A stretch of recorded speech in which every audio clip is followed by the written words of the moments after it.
Bismillahirrahmanirrahim. Assalamualaikum warahmatullahi wabarakatuh. Alhamdulillahirabbil alamin wa bihi nasta'in ala umuri dunya waddin. Wassalatu wassalamu ala sayidina Muhammadin wa ala alihi wa sahbihi ajma'in. Rabbi shrah li sadri wa yassir li amri wahlul 'uqdatam min lisani yafqahu qawli. Amma ba'du. Kawan-kawanku yang insyaallah dirahmati oleh Allah Subhanahu wa taala, insyaallah pada kesempatan yang sangat mulia ini kita akan sama-sama membahas kaidah tafsir yang berjudul apa itu takdim dan apa itu takhir. Kita mulai dari yang pertama, apa itu takdim?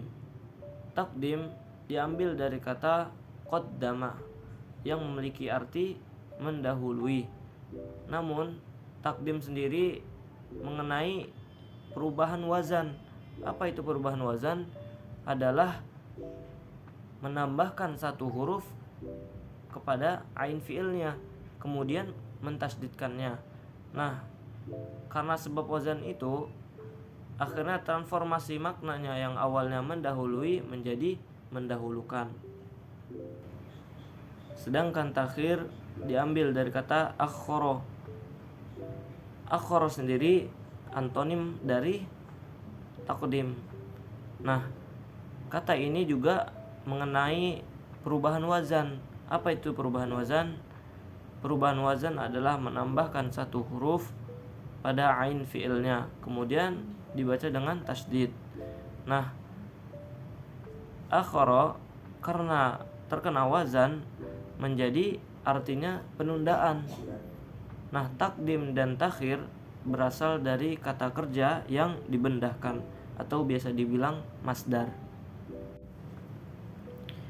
Dalam ilmu balaghah, takdim dan takhir berfokus pada keindahan gaya bahasa karena sangat berpengaruh besar untuk keindahan kaidah tersebut.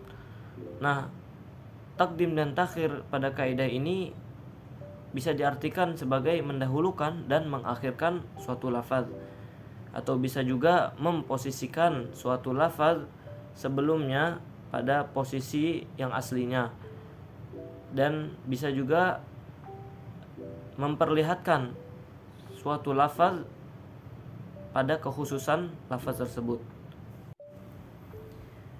Kita lanjut kepada fungsi takdim dan takhir.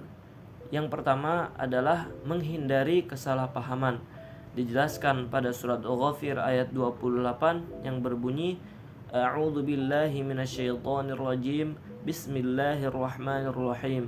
Wa qala rajulun mu'min min ali fir'auna yaktumu imanahu. Yang artinya, berkata seorang mukmin dari ali Fir'aun, dari keluarga Fir'aun yang menyembunyikan imannya. Nah, bisa kita lihat pada ayat ini,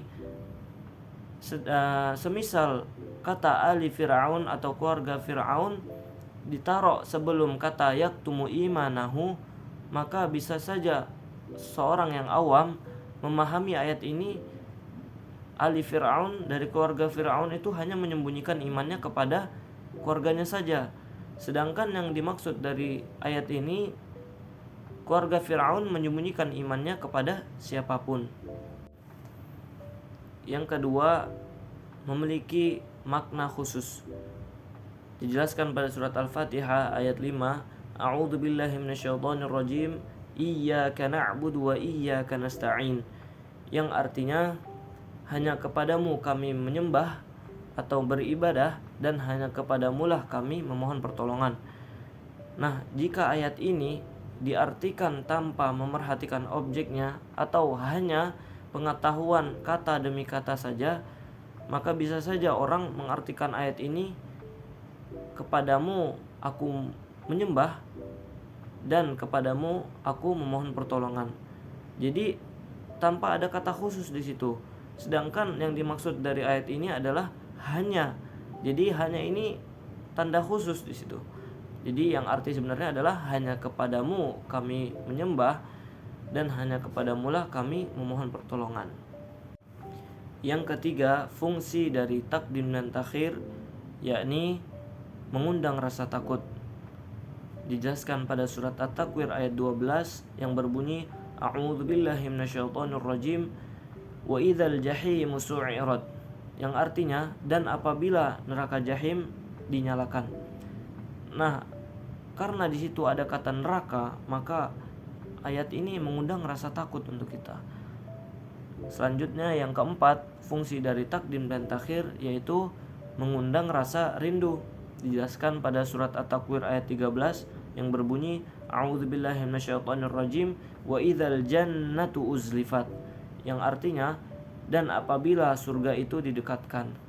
Nah, bisa tahu kan kita kenapa bisa rindu, karena ada kata surga itu didekatkan. Nah, yang terakhir itu fungsi dari takdim dan takhir adalah menjaga keindahan nada susunannya. Dijelaskan pada surat Al-Haqqah ayat 30 sampai 33 yang berbunyi a'udzubillahi minasyaitonirrajim khudhuhu faghulluh tsummal jahima salluh tsumma fi silsilatin dzar'uha tad'una zira'an fasluquh, yang artinya Allah berfirman, tangkap dia lalu belenggu tangannya ke lehernya, kemudian masukkan dia ke dalam neraka jahim, kemudian belit dia dengan rantai yang panjangnya 70 hasta.